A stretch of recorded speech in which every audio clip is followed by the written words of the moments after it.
NDA exam में सिर्फ 60 दिन बचे हैं। अभी तक हमने जानने की कोशिश करी बाकी वीडियोस में कि कौन कौन से इंपॉर्टेंट चैप्टर्स है, कैसे पढ़ाई करनी चाहिए एंड ऑल। आज हम एक वीक वाइज प्लानर बनाने जा रहे हैं जिसमें मैंने 60 दिन का कंप्लीट प्लानर बनाया है। सारे इंपॉर्टेंट टॉपिक्स कवर करे हैं, सारे सब्जेक्ट कवर करे हैं, प्रायोरिटी के हिसाब से रिवीजन भी सेट करी है, पीवाईक्यू बेस्ड क्वेश्चन के लिए भी टाइम है, मॉक टेस्ट के लिए भी टाइम है। हर एक बच्चे को कुछ ना कुछ सीखने को मिलेगा। जिस बच्चे की अभी तैयारी थोड़ी सी डगमगाई हुई है, सिस्टमेटिक नहीं है, वो भी इससे सीख सकता है। जो बच्चा तैयारी करके बैठा है, रिवीजन करनी है, वो भी इससे सीख सकता है। अच्छा, इसी से रिलेटेड हमने एक YouTube पे 60 डेज चैलेंज भी चलाया है जिसमें रोज हजारों बच्चा पार्टिसिपेट कर रहा है। जो मैं टास्क दे रहा हूं उसको कंप्लीट कर रहा है और शाम में ऑनेस्टी से रिप्लाई भी कर रहा है क्या क्या वो चीजें कर पाया और क्या नहीं कर पाया। उसी चीज को मैं एक वीक वाइज प्लानर में आपके सामने रखने वाला हूं। ध्यान से सुनना। आपको शुरू में ऐसा लग सकता है कुछ चीजें छूट रही है, बट अल्टीमेटली एक एक एस्पेक्ट मैंने कवर करा है।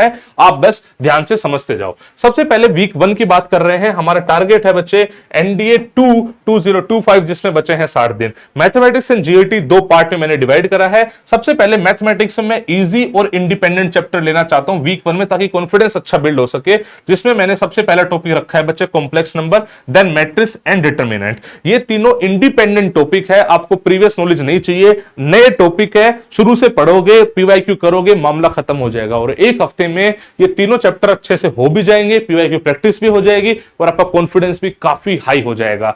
जितने ज्यादा हो सके इससे क्वेश्चन प्रैक्टिस करने हैं, मिनिमम पीवाईक्यू तो करने ही करने हैं वीक 1 में। अगर अब जीएटी की बात करें तो आपको फिजिक्स में मोशन, इलेक्ट्रिसिटी, ऑप्टिक्स ये थोड़ा सा हैवी हो गया है। मतलब कि ये सारे actually important chapter of optics है। मैं ये अज्यूम करके चल रहा हूं कि कम से कम आप 3 से 4 घंटे यहां पे दोगे, बिकॉज अभी टाइम कम बचा हुआ है ना, और 4 से 6 घंटे आप यहां पे दोगे। देखो तभी बात बनेगी, साफ सी बात है। ये जो मोशन, इलेक्ट्रिसिटी, ऑप्टिक्स है ना, यहां से अप्रोक्सीमेटली 10 क्वेश्चन बन जाते हैं, तो आपको इसमें कम से कम 3 दिन लगाने हैं। इसके अलावा ज्योग्राफी में अर्थ के सिस्टम जिसमें लैटिट्यूड, लॉन्गिट्यूड, टाइम जोन, उसके न्यूमेरिकल सब आएंगे, एटमॉस्फेयर, ओशन करंट, रॉक्स, ये भी बहुत ज्यादा इंपॉर्टेंट है। मैंने एक्चुअली वीक वाइज ना प्रायोरिटी भी डिसाइड करी है। वीक 1 में सबसे ज्यादा इंपॉर्टेंट टॉपिक्स लिए हैं जीएटी में। आप यकीन मानो, ये आप दोनों एक वीक अगर अच्छे से पढ़ लोगे ना, तो आपको लगेगा यार मैंने तो ज्योग्राफी का बहुत बड़ा पोर्शन निपटा लिया, फिजिक्स का भी बहुत बड़ा पोर्शन निपटा लिया। मैं सच बता रहा हूं, करना एक बार, दिल से फॉलो करना, आपको खुद इंटरनल सेटिस्फेक्शन आएगी। इसके बाद इंग्लिश में मेरा जो थोड़ा सा बेसिक है ना, मैं बोलना चाहता हूं कि आप ना इंग्लिश में थोड़ा सा प्रीवियस ईयर पेपर के बेस्ड पे चलो। आप 15 मिनट रोज करंट अफेयर्स पे देना, that is different thing, but English में वोकैबुलरी, ग्रामर दोनों ही आप पीवाईक्यू पेपर उठा लो। आप एनडीए के पिछले 5 साल के पेपर यानी 10 पेपर टोटल आपको सोल्व करने हैं, टोटल इससे 2 महीने में। अब यकीन मानना, इससे बहुत इफेक्टिव मैनर में आपको हेल्प मिलेगी। अब मैं धीरे धीरे और भी आगे डिवाइड करिए चीजें, मैं आपको बताता हूं। जब वीक 2 में एंटर कर जाओगे तो फिर दोबारा थोड़े से इंडिपेंडेंट चैप्टर है, जैसे सेट थ्योरी है, लोगरिथम है, इनइक्वालिटी है। जो लोग और इनइक्वालिटी है ना, ये एक्चुअली बेस है आगे आने वाले चैप्टर्स का। और इसके साथ साथ बच्चे पीवाईक्यू प्रैक्टिस 2 हफ्ते हो जाएंगे। 2 हफ्ते में आपके ठीक ठाक क्वेश्चन का सिलेबस हो चुका है, प्लस में पीवाईक्यू हो चुके हैं। अभी तक बहुत ज्यादा सिलेबस मैथमेटिक्स में आपने कवर नहीं करा है। बस मैं चाह रहा हूं स्टार्टिंग में कॉन्फिडेंस बिल्ड हो और मैक्सिमम से मैक्सिमम आप पीवाईक्यूज करो। वहीं पे आप जीएटी में आ जाते हैं तो जीएटी में फिजिक्स लगभग निपटा देंगे आप। Work, energy, power, flotation, thermodynamics, ये फिजिक्स करना है। ये आप मान के चलो अगर 3 घंटे पढ़ते हो तो 2 दिन का टॉपिक है। ज्योग्राफी में आपको प्लैनेटरी विंड्स, साइक्लोन, क्लाइमेट ये निपटा देना है। ये मैं हल्का ही मानूंगा, ये भी 2 दिन में पूरा हो जाएगा।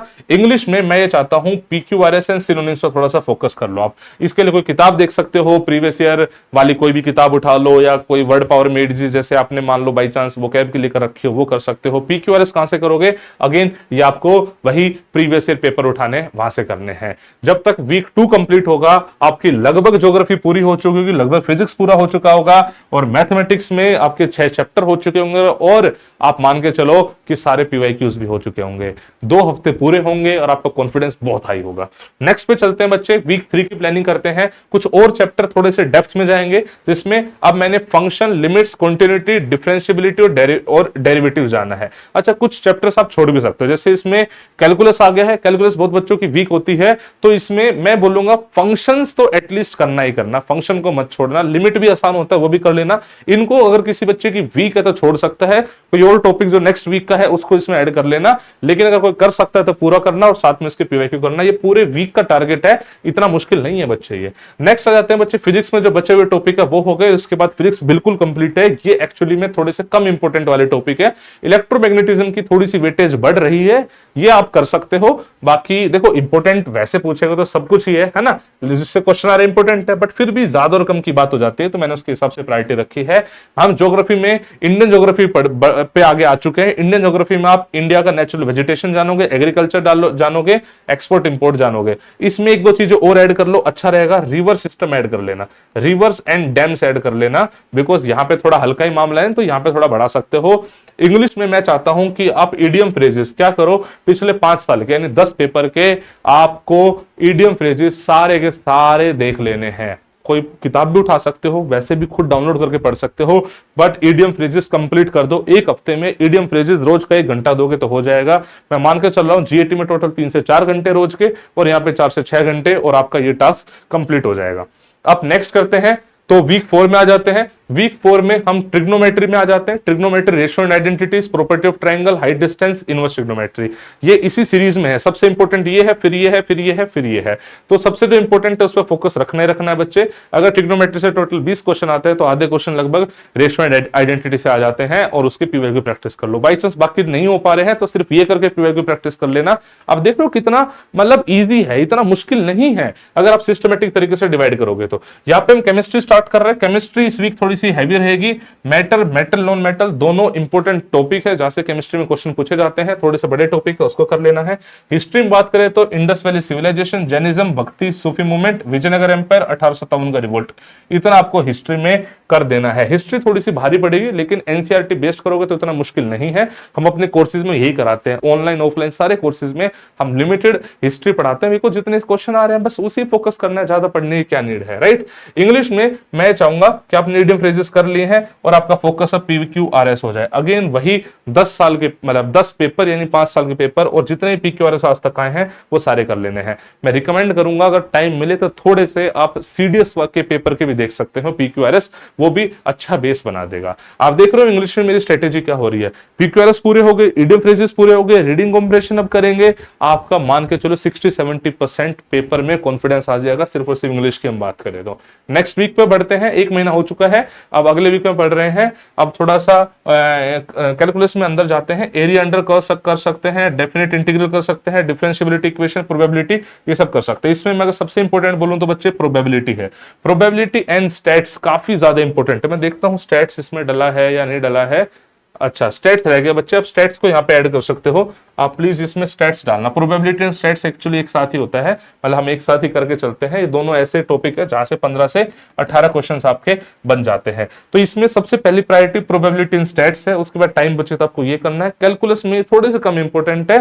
प्रोबेबिलिटी एंड स्टैट्स अगर पूरा वीक भी लगा दोगे और उसके पीवाईक्यू प्रैक्टिस कर लोगे तो भी आपका बहुत अच्छा काम हो जाएगा। 15 से 18 क्वेश्चन का सिलेबस आप पूरा कर लोगे इस वीक में। केमिस्ट्री यहाँ पे पूरी कर दोगे। बेसिक केमिस्ट्री काफी, इसमें सब कुछ आ जाता है, आइसोबार, आइसोटोप सब कुछ आएगा इसमें, और कार्बन, ये पूरा कर लो। उसके बाद हिस्ट्री भी कंप्लीट कर लो। Freedom struggle, partition of India, ये मैं हल्का ही टॉपिक दे रहा हूं, बहुत ज्यादा नहीं है। ये 2 दिन का टॉपिक है और ये एक्चुअली 1 से 1.5 दिन का टॉपिक है। इंग्लिश में मैं दे रहा हूं बच्चे reading comprehension. Reading comprehension again वही 10 पेपर उठाने हैं, और उसमें रीडिंग कॉम्प्रिहेंशन ना मिले तो सीडीएस पे चले जाना, सीडीएस का पेपर उठा लेना, वहां से आप इस चीज को कर लो।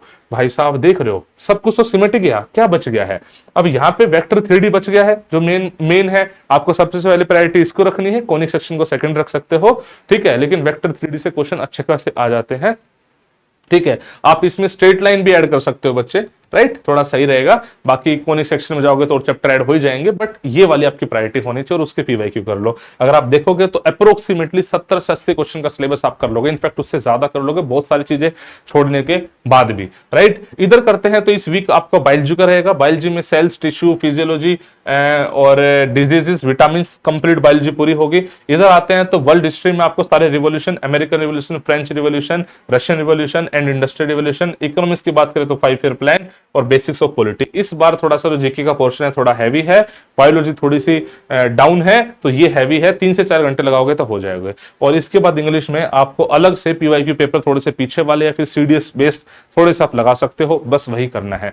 देखो किसी को ग्रामर पढ़नी है तो ग्रामर आप ऐसे नहीं पढ़ पाओगे, ग्रामर को तो आपको कोई लेक्चर या कोई किताब बिल्कुल बाय हार्ट देखनी पड़ेगी तभी हो सकती है, वरना ऐसे ग्रामर कभी नहीं हो पाएगी। तो ग्रामर एक अलग है बट लेकिन किसी की थोड़ी सी बेस ठीक ठाक है तो मैं आपको रिकमेंड करता हूं कि भाई साहब आप पीवाईक्यू पेपर बेस्ड इंग्लिश करोगे तो बहुत ही आसानी से कर लोगे। अब आते हैं 7th और 8th वीक में। मेरा ऐसा मानना है कि भाई साहब जो कुछ छूट गया है वो जो पढ़ लिया है उसकी प्रॉपर रिवीजन, मतलब रिवीजन इज द की, और फुल लेंथ मॉक टेस्ट। मेरा ऐसा मानना है कम से कम 5 से 10 एक मतलब टॉपिक के मैं रिकमेंड करूंगा, 10 इंग्लिश के और 5 जीएटी के एटलीस्ट आपको मॉक टेस्ट सोल्व करने हैं। पीवाईक्यू प्रैक्टिस करनी है, जिस चैप्टर के छूट गए हैं वो रिवीजन रिवीजन रिवीजन है। मैथमेटिक्स में जो आप नोट्स बना रहे होगे अपने खुद के, तो आपने फॉर्मूला लिखे होंगे कहीं पे, फॉर्मूला करने हैं और यहाँ पे करंट अफेयर्स करने हैं। करंट अफेयर्स की इस टाइम पे हम नॉर्मली अपनी वीडियो लाते हैं, आप वो वीडियो देखोगे उसी से काम हो जाएगा और कुछ देखने की नीड नहीं है। मेरा ऐसा मानना है 2 महीने के टाइम में अगर आप इस प्लान को फॉलो करोगे, मतलब कुछ हद तक फॉलो कर लोगे ना, तो भी आपका पेपर बहुत आराम से क्लियर हो जाएगा। अगर 100% फॉलो कर लोगे तो डेफिनेटली हो जाएगा। मतलब मैंने बहुत स्टडी करके इन डेप्थ चीजों को सोच के आपके सामने डिलीवर कर रहा हूं, फिर ऊपर ऊपर से हवा हवाई बातें नहीं है, रैंडमली कोई ज्ञान नहीं है, ये स्टडी है, मेहनत है, पिछले 6 साल का एक्सपीरियंस है, जो हजारों बच्चों का हमने रिटर्न क्लियर कराया है, उसका सारा का सारा आप ये मान लो कि हमने समराइज करके इन वीडियोस में डाला है। आपके लिए बहुत हेल्पफुल रहेगी। मेरी आपसे रिक्वेस्ट है बच्चे की ज्यादा से ज्यादा लोगों तक इस वीडियो को शेयर करो ताकि बाकी सब भी इसका बेनिफिट उठा पाए और अपना मोटिवेशन भी थोड़ा सा हाई रहता है। आप किस टॉपिक पे वीडियो चाहते हो मुझे कमेंट सेक्शन में बताना। I will try to help you out in the best possible manner. बच्चे, wish you all the best. जय हिंद, जय भारत।